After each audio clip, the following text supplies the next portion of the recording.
Hi, I'm Kim from KimberlyKoehler.com. I teach jewelry making and creativity.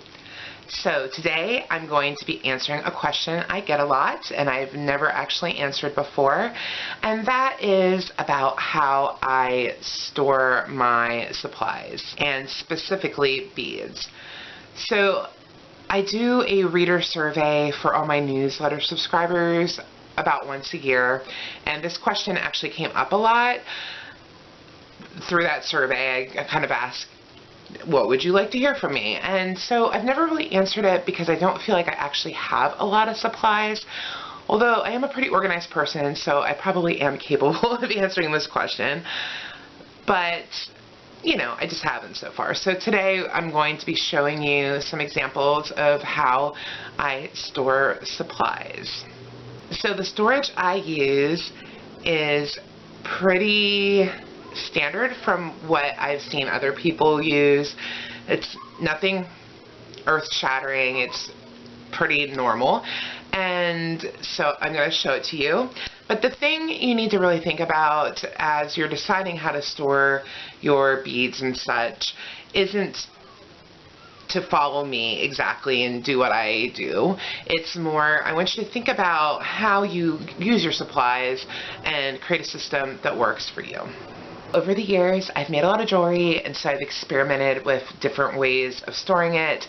I've been through phases where I sold jewelry and I probably had a lot more supplies on hand, and now I have less supplies, and I know my style more and I know what I want more, so I have less that I keep on hand because I know exactly what I want.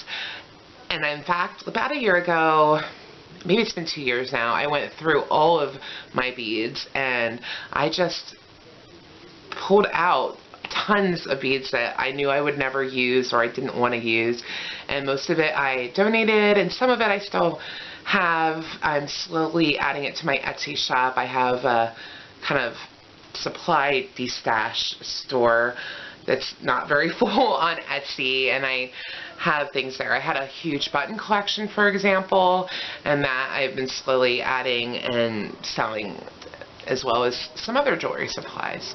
So let's dive in. I'm going to show you my storage. So to start out, I just grabbed a few of these little boxes I have that I use for storage, and I'm just going to kind of show you how I organize my beads. So if you have a large collection, you will need several of these, if this is what you choose to do anyway, and it makes sense to me to kind of sort by color. And as you can see, I kind of have all my blues and greens in here, and I also actually separate by type of bead. So these are all glass beads, and I have gemstones in different containers. This also works for different types of items. So I grabbed this example too. This kind of has hardware. So I just have this all separated out. When I was selling jewelry, I sold a lot of hardware jewelry. So I had a significantly larger amount of this, but now it mostly all fits in this box. And these are also great for things like findings. So your jump rings and clasps, head pins, stuff like that I have in here. And I have one for silver, one for gold, and one for brass. And I do actually also keep my jump rings in little bags in here because I find it really frustrating to pull them out. These ones are just in the box, but it's just easier for me to keep them in the bags, and also it will keep them from tarnishing too. And then I just grabbed this one too because I wanted to show you. I also kind of separate by type.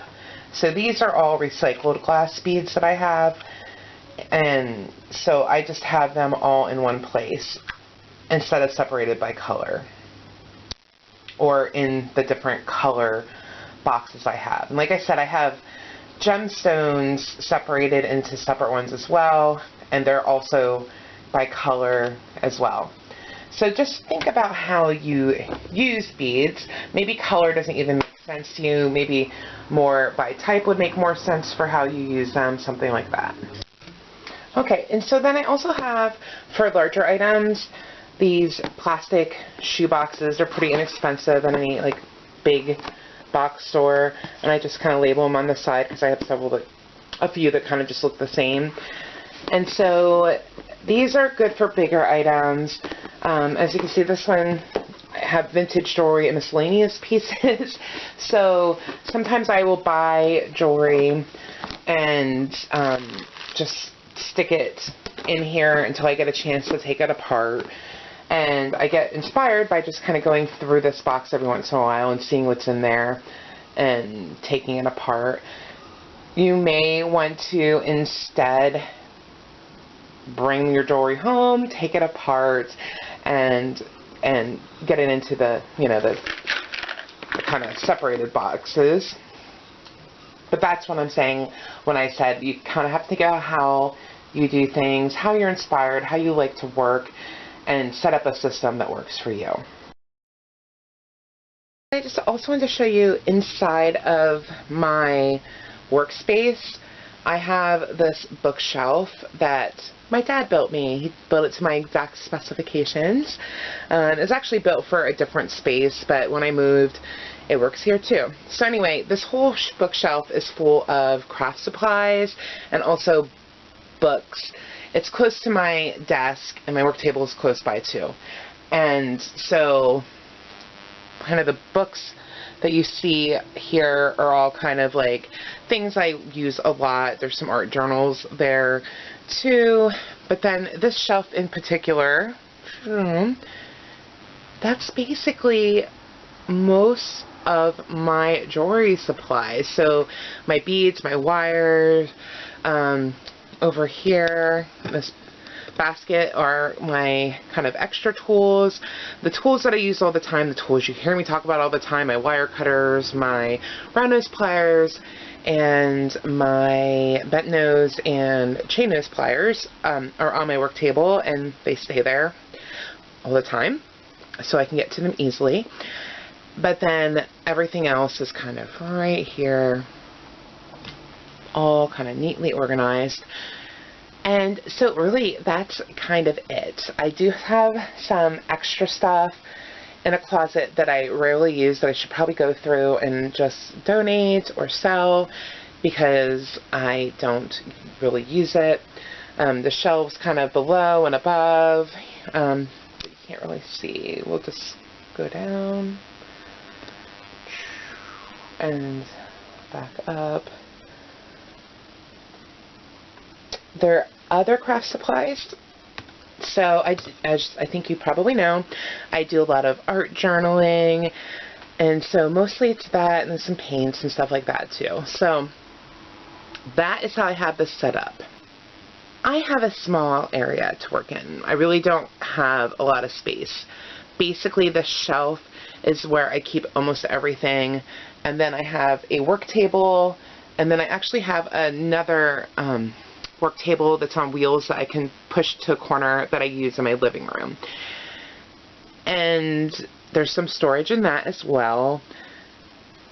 But you don't need a lot of space to store things, you know. You may not have this many beads. You may only need a couple of these and your tools, and you can keep it maybe in a case of some sort or in a bin and just tuck it away when you're not using it. Maybe you work on your kitchen table and you could just find a shelf in your kitchen or something to stash your stuff away. So I hope you got some inspiration from this. I know it's nothing like kind of earth-shattering, but just keep in mind how you use your jewelry supplies and how it makes sense for you to store your items. Think about how much space you have, and maybe don't buy more than what you really need at any given time if you don't have a lot of space to store it in. One creativity tip that's been super helpful for me in the past is to clean up your stuff, basically. So if you have a lot of supplies and maybe you have a table and everything's just spread out all over the place, and it can become overwhelming in your brain. You can't focus. It's hard to focus. At least it is for me sometimes. Some people thrive on that, having everything kind of out where they can see it. If you're one of those people, ignore this tip. But if you're a person who more gets overwhelmed when there's like just a lot of stuff around all at once, I suggest that you clean it up, organize it. Maybe you have more stuff than you need. You can donate it or even sell it and start fresh. Maybe not start fresh, but the things you don't want, take out. Get everything clean and organized, and it's kind of like having all new supplies. That's how I have felt in the past. Like, clean up, went through everything, and then realized, like, hey, I forgot I had half this stuff. Like, let's use it. So, clean up your stuff. You can get the little bins with all the compartments at any craft store. A couple of mine are actually from sporting goods sections of stores. I think for like fishing gear, that sort of thing, you can find them there as well. The ones at the craft store I usually prefer, because the other kinds usually have like the dividers you can pull out and reorganize how you want them, and that sounds great, except for they don't stay in real well. So what ends up happening is your beads tend to roll under them anyway. That's my experience. But you can find these a lot of places, and so go out, get started, get yourself organized, and have a great week.